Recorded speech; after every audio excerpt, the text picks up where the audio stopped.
Welcome to Beyond, coming to you out of Newport Beach, California today. We have a very special guest, Rowe, who's the president CEO of The Little Onion. Lori is really a visionary entrepreneur at heart, a successful history working in multiple industries. She's taken her skill sets to the restaurant business. She's been the president and CEO of Little Onion since 2011, orchestrating tremendous growth. In fact, I think you've tripled growth since you've taken it over, which is hard to do in the restaurant business. It's a company, a restaurant business her dad founded. And one of the things I liked on your website was a quote your dad said, which was, I believe he instilled in you, never ever give up. And boys, if there's not a more powerful quote in life, it's that one, for sure. So Lori, welcome. Thanks for coming on the show. Thank you. Thank you for having me. Yeah, absolutely. So, you know, when you think about going in the restaurant business and running it, that's a very hard business. There's a lot of, businesses that go out of business. Because trying to keep a clientele from a culinary standpoint on point, coming back and growing that base is no easy feat. But before we go into that, where did this all start for you? Where did your journey start in a professional sense where you kind of had an appetite for business and being an entrepreneur? Yes, it started growing up with my father. He was a single father, so I spent a lot of time with him. And in my younger years, the restaurant's been open since 1972, the year I was born. So I was basically born into it. And when I was younger, he brought home materials from the restaurants like menus and checkbooks and stuff. And so I played at restaurant when I was younger. And I would spend the summers with him when I wasn't in school, and we would go to the restaurant. He would collect the money, and pretty basic. He would collect the money, and I was like, "Ooh, money!" And then we'd go to the bank, and then we'd go to the golf course, and we'd play golf. So those were my summers. We'd first go have breakfast, so we spent a really good quality time. And so I was so impressed with him and wanted to be like him. So he was a really inspirational role model for me, very, very young. Wow. And how many people can say that? I mean, Right. Usually parent-child relationships can be contentious. It sounds like your dad had a really knack as a single parent, especially to really make a connection on a level that's really been profound in your development. Right. He struggled his way through the business. Restaurant business is not easy, but he still made his way through it, and I was so impressed by that.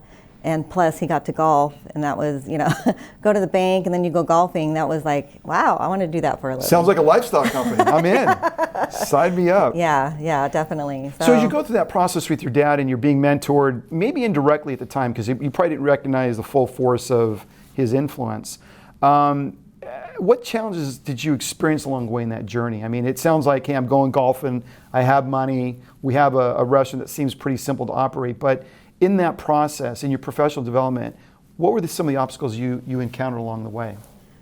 Wow. Ironically, it was my dad saying no. That was the hugest, and being competitive in nature, my father saying, I sat down with him when I was 12. I said, I really, really want to get into the restaurant business. And he said, absolutely not. And he said, there's no way. Just go find an easy job, figure out something else you want to do, and just wake up. And the hardest thing you do is show up and do the corporate 9 to 5. And he just kept telling me, no, you're not going to be in this industry, because I know why. He was just protecting me because it's such a hard business. But him saying no was the biggest obstacle and challenge along the way, because it was like, wait, you don't understand. This is really what I want to do. Trust me, I'm up for the challenge. And seeing not the mistakes, but seeing the potential in what he had and to grow it. And so at an early age, I learned that I was very entrepreneurial, and he was not. So he was very old school, just open the business and that's it. And there was so much more I wanted to do with it, and here I am at 12 trying to tell him how to run a business.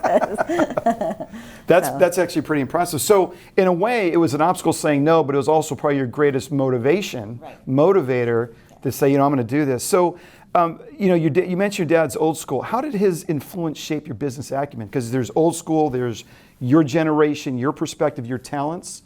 How did his business acumen shape or influence your perspective on business? Well, it taught me a lot of, looking back, I was very confused. I'm like, I don't understand why he wouldn't want to, for example, be open on Sundays.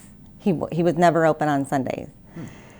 I never understood why he never got his liquor license, because we only had 2 beers on tap and really cheap wine, and I never really understood it, but his philosophy was just keep it very simple, because you're going to create more problems for yourself, and it's important to have a work-life balance and go play golf, and just keep things very simple. And I, on the other hand, was very grandiose in my approach to business, and that was my philosophy. So yeah, that's just kind of what not to do, and it just, in my gut, was telling me that no, there's more to this than just this. So then in that process, what developed your competitive, confident perspective? And I'm not saying we're always confident. Sometimes you got to take that leap into the fear zone, become successful or have some success, but you're clearly competitive. You clearly have some confidence. At 12, you're telling your dad how to run the business. Yeah. So where did I did not appreciate that. Where did that come from, that spirit, that attitude, that perspective? I'm very driven. I'm very self-motivated. I'm very entrepreneurial.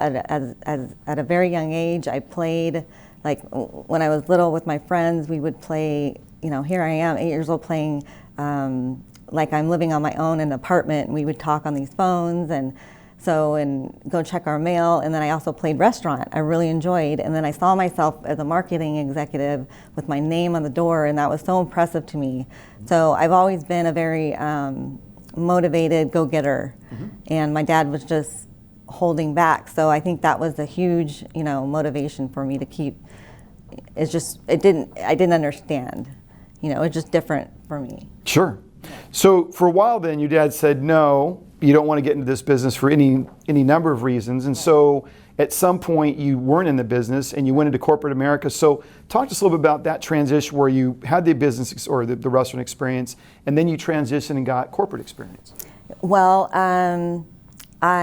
he kept telling me no, so I was like determined still to be successful in business. So what I did was I figured I could either go the education route and go to school.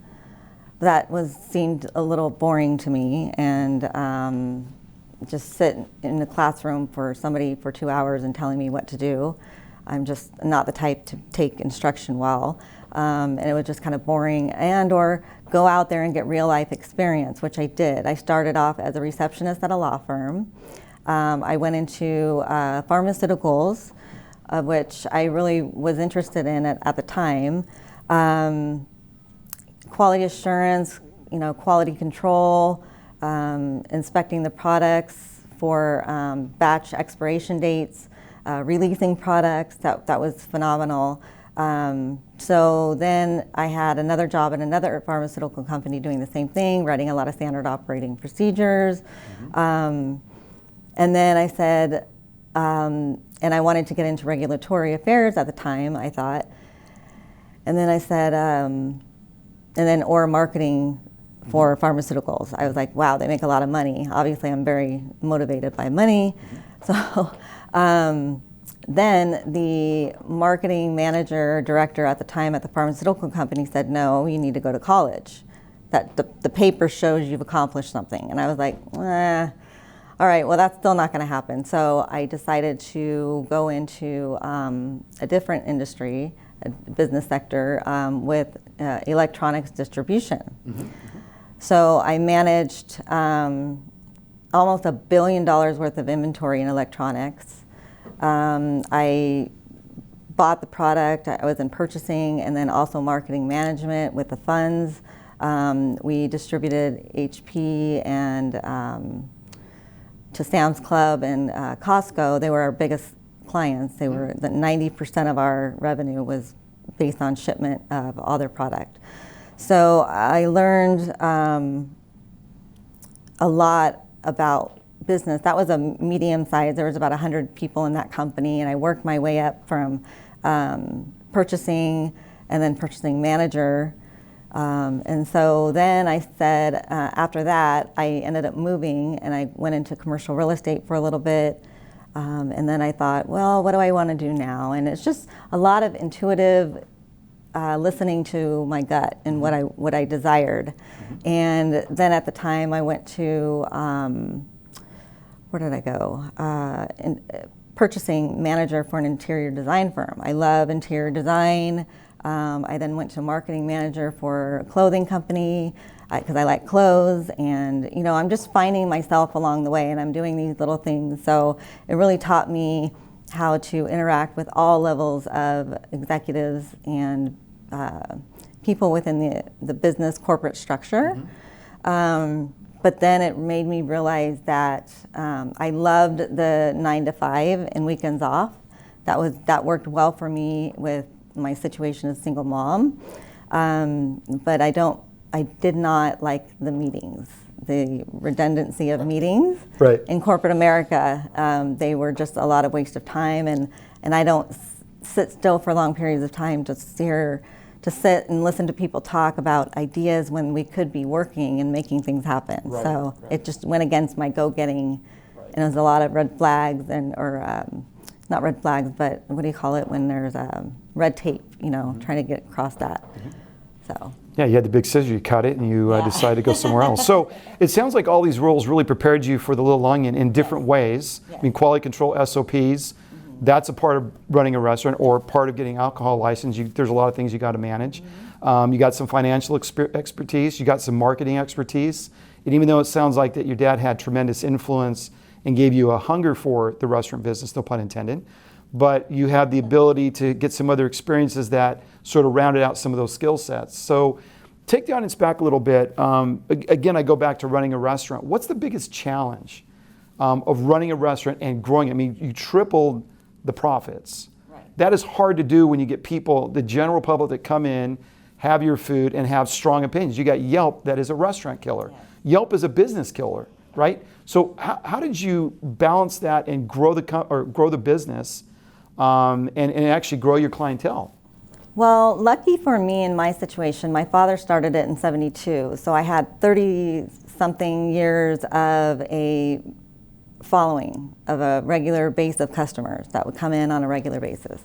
So, but that also worked against me because I'm coming in and there's so many changes that needed to be made.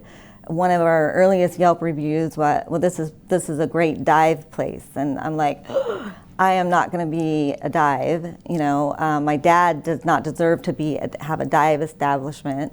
So I really had to take it from ground zero to making small improvements that I could afford little by little by little. So I had to go get the liquor license. I did that all myself. And you just kind of take. Let me go back to the corporate job. This always impresses me because I think anybody who's an entrepreneur, they don't get the credit or the respect they deserve because it's really jumping off a cliff. Maybe you have a squirrel suit, maybe you have a parachute, and you have a point in mind you want to get to. And in that point, that line, there's so many obstacles. And most people could just say, you know what, I got a corporate job, it's certain, it's consistent, I know what I'm going to make, I get a 401k, I have I work Monday through Friday, I get the weekends off.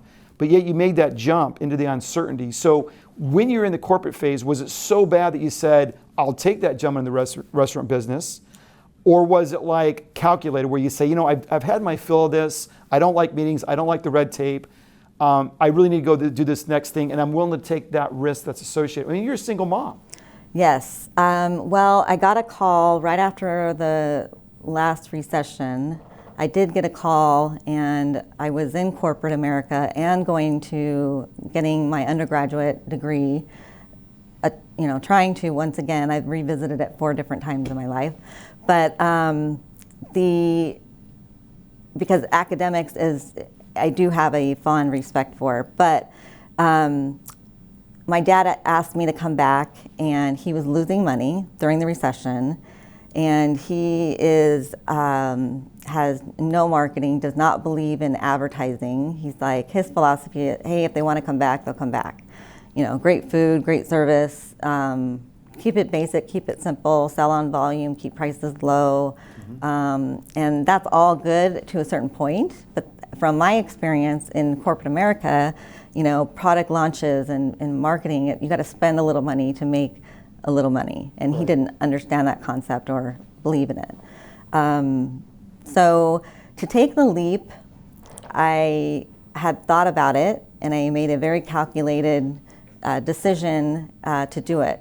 I was fine, I was stable, I was happy. I still am. And but I went into it actually very excited because of the confidence of what I've learned. I know I can make a complete difference and turn this establishment around. Now, let me ask you this. Your dad's running it, he's losing money, he's bringing the supernova in to turn it around. Did he have a hard time letting go of the reins? I think at this point, he knew, yes, he did. In any restaurant owner or business owner's passion about what they do and what they struggled to accomplish is going to have a hard time emotionally letting go. But he, right around that time, him and I were very, very close, and he said, I really need you to come back. I'm going to make so he wanted me to, once again, prove myself. He said, if you come back, I'm losing money. If you can put a positive revenue and get me to a certain dollar amount within 6 months and reduce labor costs or just put a certain amount of money in my bank account, I'll let you buy the business. And I did. Nice. I proved it. And I said, okay, let's go get this document notarized right now. And he's like, wow, you don't waste any time. And I'm like, nope. He didn't realize the monster he created. Yeah, it's awesome. Exactly. He's like, okay. So we went to the UPS store, we got it notarized. I got a power of attorney. It started off with that. I negotiated our lease for the restaurant. They took advantage of him. They had him on a set price instead of price per square foot. So I renegotiated the lease in his favor. And he was just very impressed. And that must have felt good as a daughter, because we know how important dads are in the lives of daughters, to be able to come back, kind of like Steve Jobs a little bit, coming back to Apple and reinventing Apple and changing the face of history. You were able to come back and really change the face of history for the Little Onion. Yeah. So when we come back, we'll talk a little more about her journey as a CEO and what that looks like, because I'm sure there's a lot of aspiring restaurateurs out there that would like to own their own restaurant or be the CEO. Yeah. So we'll learn more about that back after these messages. Serenitex is focused on eliminating the biggest challenge to migraine management, namely the subjective diagnosis of migraines and standard migraine drug therapy that results in undesirable effects and unproven results. Healthcare and lost productivity costs from migraines is $78 billion a year, and employers lose 113 million lost workdays from migraines. But did you know that more than 95% of those with chronic migraines have never sought help, received a diagnosis, or been treated? Serenitex has discovered a patentable technology solution for the non-invasive detection and screening of migraines. We've tested our approach on actual migraine patients, and it works. To learn more, visit serenitex.com. Welcome back to Beyond. You know, Lori, it's just, again, I go back to the whole entrepreneurial thing, and you really have to have that bug in you to take that risk. And there's a lot of people that may have dreams and visions of what they'd like to do in their career, but the actual ability to execute or really take that step to do it, it's far and few between, I've found. And so it really is a testament to maybe it's your genetics, your DNA, your mindset, that you are entrepreneurial and you took that risk out of a comfy, cushiony corporate job, if you will. And as people look at what you've done and what you've accomplished, again, tripling sales at Little Onion in a business that's highly competitive. There's a lot of Mexican restaurants, right? To do that, to have a vision for the liquor license and how you would market it different, brand it different, take over business from your dad with all those dynamics. I used to work for my dad, and my goodness, you know, it's old school and they don't want to let go. They don't want to, you know, you're the kid, I'm the adult, and I always see you as the kid that was born, you know, and so therefore your ceiling's here and mine will always be here. And the idea that you came in and you had the ability to shake things up in a dynamic fashion, you said it earlier, you either change or you die, right? You've got to continue to evolve, is really a testament to, I think, for your just stick to it attitude, never say die, and stay true to that vision. You know, what's interesting, let's go back. let's talk about education, right? In America today, a lot of people say you got to get a degree, right? And really it's about, and Elon Musk talked about this, it's really, I don't necessarily have to hire people with degrees. It's experience and aptitude and ability and really passion, right? And if you don't have a passion for something in school, yeah, you can sit through those classes and just grin and bear your way through it. But what I love about your story is, yeah, you did the school thing and you tasted that, but you were true to yourself. And whatever you did, you looked for those things that spoke to your soul, your heart, your passions. Because if you don't do something that does those three things, you're just existing, right? Right. And so I think that's kind of cool. So as people think about, gee, I like to run a restaurant, I like to be doing what Lori's doing and have that flexibility, kind of a lifestyle company, massive responsibility. What are some myths or misconceptions that you would offer the audience about being a CEO of a restaurant? Well, the number one misconception is the amount of money that we make. If you understand, the first thing you have to understand is your food cost. You've got to understand your labor cost, and that's about 60% of your revenue right there. Mm-hmm. It's and then sales taxes, and then there's payroll taxes, and then workers are not cheap anymore. Labor costs are going through the roof, and so you have to be up for those challenges and stay on top of everything. It's also can be misinterpreted. I mean, it seems like it's a very glamorous, thing, and yes, I'm lucky. I'm blessed enough to have a flexible schedule. I work a few hours in the morning, I take a break, and then I work some more in the afternoon. That's what I love, is the work-life balance. Mm-hmm. But there's a lot of misconception, I think, that we make a lot of money, and restaurants really don't. It's great if you break even. It's even better if you're making a little bit of money, because sometimes it's a seasonal thing where in the middle of summer and 4th of July, this week we were slow. So people are traveling, and it's also the 4th of July. Mexican food is not on the top of their list, right. Although we did really well the day before and the day after, but we just close on 4th of July. It's just not a... And when it's seasonally slow, you still have those, the costs of people that work for you, the costs of running the business. It doesn't go away. Right. Because people aren't there to make money someday and not there. Let me ask you this question. And my son works at a restaurant in Texas. And one of the things, when we always go out, we tip very well, right? And one of the things he highlighted to me is that, I worked 12 hours one day, made $45 because people don't tip. How have you seen that change in the restaurant, business perspective? Do you find that people get it and they really need to tip the people that wait the tables? Or do you find it's sort of a mix? It's sort of a mix. It just depends on the individual dining that particular night with that particular server and their experience. So our goal is to always make sure from the time they walk in and from the time that they leave that their whole, and I'm passionate about the whole dining experience. I'm passionate about from the time you walk in the door, how you're greeted. I'm passionate about the quality and level of your food and the quality of your service and your server. I'm passionate about how you're enjoying your time. I love I'm the hostess with the mostest. I love hosting. I love to serve great food and have people enjoy the overall dining experience from the time that they walk out our doors. So the tipping it just depends, and it depends on the demographics of the neighborhood mm-hmm. that you're in. And, are you in a nicer community where they see tipping as, more beneficial than others? So. And you're in a location where I think a percentage of your business comes from business, yes. People in the local businesses coming over to have lunch. Right. So location's also good. Yes, yeah. And it also depends on the server and the quality of, communication that they're going to engage in with the customer. So it's really up to the server. Establishing that rapport. Yes, and I teach the servers that, look, this is your business. You're a server and you have your own business. How are you going to treat your own business? Right. So if someone has, $2 million in the bank and they're hell bent on starting a restaurant, what are some roadblocks they should think about if they're going to invest in a restaurant or start their own? What are some roadblocks you would caution? Roadblocks.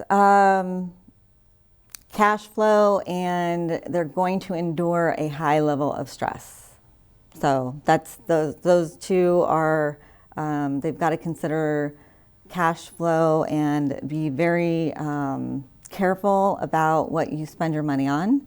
A lot of businesses in general, I think that the number one mistake they make is they get excited about starting a business and say they sell products, they're going to bring in all this product and overhead and inventory, and then they don't have any customers yet. So you have to just be at a very steady pace, and they're going to come through roadblocks with, and the high level of stress that comes with it. And the high level of stress, is it driven by cash flow, the food, the menu, and Yes. and the churn of the clientele? Is that what drives the stress, I guess? The stress is, you're bringing a whole play, if you will. It's a performance, right? You're bringing all these different elements. So you're producing, you've got to have your staff. You've got to have the right staff. It's in the restaurant business, the staff are either, they're part-timers, this isn't their passion in life, very very rarely do you have somebody that wants to be a server their entire life. Mm-hmm. So you're trying to bring out the best in these people and want them to be successful, so you give them the tools to do it. That it just spreads your time thin, and I think that's where the stress is. Sure. And you do have churn in the business, and once you train somebody and they're really good and they leave, Yeah. that can be very painful. Right. So what is the secret to maintaining and growing your customer base?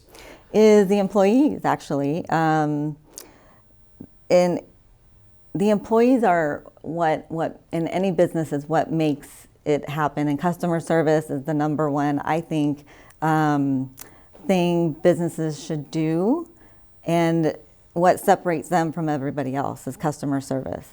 If you have a server who's just having a bad day and who's just grumpy and just doesn't pay attention to the customers, well, that customer's spending their hard-earned money. Absolutely. They're going to feel that, and they're just, number one, not going to tip.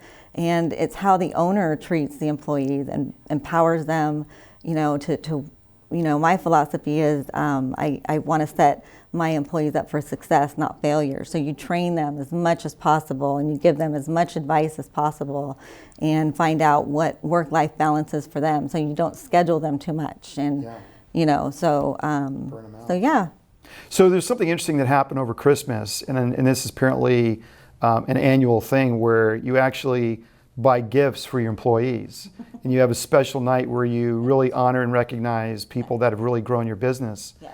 And I thought that was really quality, because a lot of business owners, CEOs, or whatever give a lot of talk to it, but not a lot of action to it. So talk to the audience through your philosophy from that perspective, where you actually spend, and these aren't like little trinkets. These are TVs. These are iPhones, iPod, whatever. These are big ticket items. And what I noticed was it really touched your employees on a very deep level.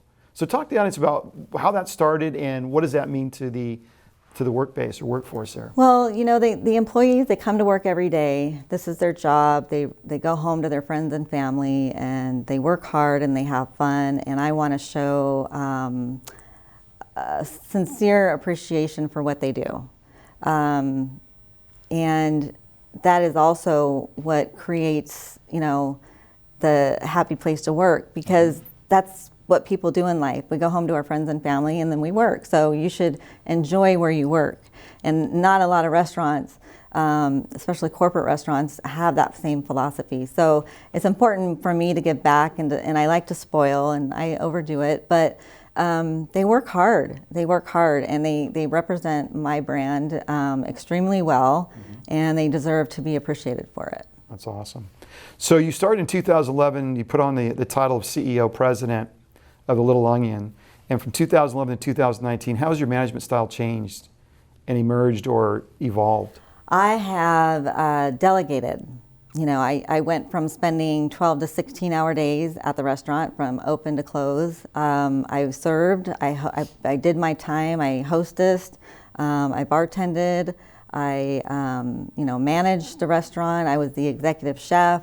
And no, I don't cook, but there's you have to have, if you have an eye for presentation, the way food should be presented, and you have a good palate, I think, I was able to, and growing up in this industry in this particular restaurant, I go out and I look at what other establishments are doing and what's new and upcoming. I belong to the Restaurant Association, so a lot of organic and a lot of trends are, keeping up with the marketing. But I've delegated. I've hired an executive chef, so now we're a chef-driven restaurant, and this particular format in Santa Ana doesn't necessarily need an executive chef, but the way the times are changing, it's the food presentation, and I just don't have the time anymore. Right. If I want to grow and do other projects, that it's important to get an executive chef who can handle the day-to-day operations, and then hire the general manager who can handle the day-to-day in the front of the house, right. What they call it, the servers and whatnot. So I've That's delegated. Awesome. Yeah, and it's more of a lifestyle company in that sense, as opposed to I'm 12 hours a day, trying to do everything. Restaurants don't have to do that. They just have to, and I think a lot of restaurant owners think they have a love for cooking, but they'll stay there for 12 hours a day cooking, but they want to grow. Maybe that makes them happy, but for me, I want to grow and do other projects, so I need to free up my time, right. And that investment has really really paid off. Yeah, I mean, that's awesome. You got to have a work-life balance, otherwise you go nuts, right? Right. Yeah. So let's transition a little bit, and maybe I know the answer to this based on what we've talked about so far, but who is that person who's had the most influence on your personal and or professional development? My dad. Sure. Yeah, it's my dad, absolutely. He was a very free-spirited individual. But he took well to the hospitality business, and he did it very, very well. And he taught me a lot of good pieces of information. So along the way, even though our main philosophies in life, visions were different, he was still a very smart man in the time of the 70s and the 80s, and taught me a lot of very good lessons. So. He was a man for his time, right? You think about the 70s and 80s and then 90s and then 2000s to now, and how social media and technology has transformed how you have to run a business to be competitive. Right. And he was able to mentor a daughter who had the flexibility to go with the flow and be successful no matter what the decade. Right. So I think that's awesome. Yeah. That's neat. Definitely. What are one or two pearls of wisdom that you could share with the audience that if they took it to heart could boost their personal and professional effectiveness? Well, first and foremost, what my dad always said is don't give up, and then follow your intuition. You have to really think about what your current passion is and seek that out, and just don't give up while you're doing it, because it may, roadblocks may happen, but just keep going with, is this going to serve me well? And also seek out mentorship with others who are really good at the skill you want. Mentorship is really, really important, because that's the goal you want to achieve. They're going to help you get there a little bit faster. Oh yeah, for sure. I mean, in my company, if you get the right team of people, because there's skills I absolutely don't have, right. And you get the right people around, all together collectively, amazing things happen, because you can make different decisions and you can understand things a little differently. So that's sage advice. If you can go back and give yourself advice, what would it be? Network more and put myself out there. I'm a very shy individual, and I am pretty stubborn. So when I have a vision and I want to accomplish something, I like to do it myself. Unfortunately, to a fault, that gets in your way sometimes. And I think if I would have networked more and I put myself out there more, which I'm doing now, it would have gotten me a lot further along the way than I am now. But I think that you can't live on past regrets, and I'm definitely networking and putting myself out there. Yeah, that's awesome. Great advice. Yeah, I wish I would have. Looking back, I wish I would have done it a lot sooner. Yeah, I think there's a lot of things in that category for a lot of people I think you can relate to, where they said, I always have this thing, if I'd have known this in my 20s or 30s, I could have been that much further ahead. Mm-hmm. I know in corporate America, it's by design. The boss doesn't want to share certain things with you, because if they do, why do they need the boss that they're paying $300,000, $250,000 to, right? They hold it on to it, and which is kind of nuts to me, but that's the reality. So the idea that you could have a mentor and really speed up the learning process could just make you a lot more effective earlier. Right. which is not a bad thing. So, is there anything you want to tell the audience we haven't covered? I would say that as far as being a restaurant owner, if you're a restaurant owner is different from being the chef. It's different from being the general manager.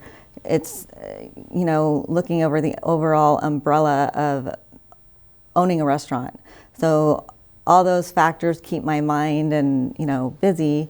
You can follow me on, look at my website, littleonion.com, and there's a lot of information about the history of how my dad started. And I really, every day I try to honor his legacy. Nice. And what he tried to accomplish and accomplish the things I think he deep down wanted to accomplish. So I'm happy. That makes me happy every day that I'm able to do that for him. Wonderful. Yeah. If there's an aspiring restaurateur out there, where can they learn more about you, get in touch with you, maybe to pick your brain a little bit about your experience, your journey? Email me is the best way to go. I have a page on Instagram. I have a social media person that does it, but they can email me. Okay. Yeah, Lori at thelittleonionrestaurant.com. Nice. Or just go to the website. Awesome. Yeah. Lori, thanks for sharing your journey. I think the audience certainly will benefit from what they heard and what you've demonstrated. And I know you've got some big plans in the future. But we're so glad you came on the show. I think it was a phenomenal time. Thank you. Thank you so much. You're welcome. Yeah. That's it from Beyond Wardweb today, provided by John Barbados, South Coast Plaza. And remember, you can find me on YouTube at Beyond Ben Bobo. Hit like and subscribe on the channel. You can also find me on my webpage, beyondbenbobo.com. And remember, until next time, becoming is better than being.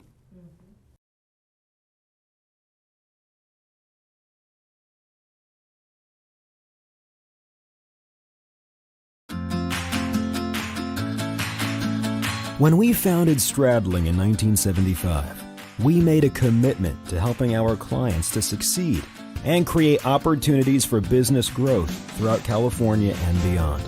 Our people share cutting-edge focus in guiding the critical transactions and disputes of our clients.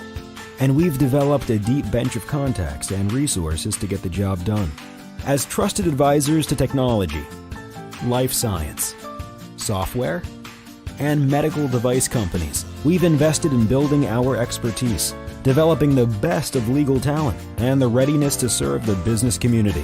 From our commitment to our clients to our deep involvement in the communities we serve, we understand our job is your success.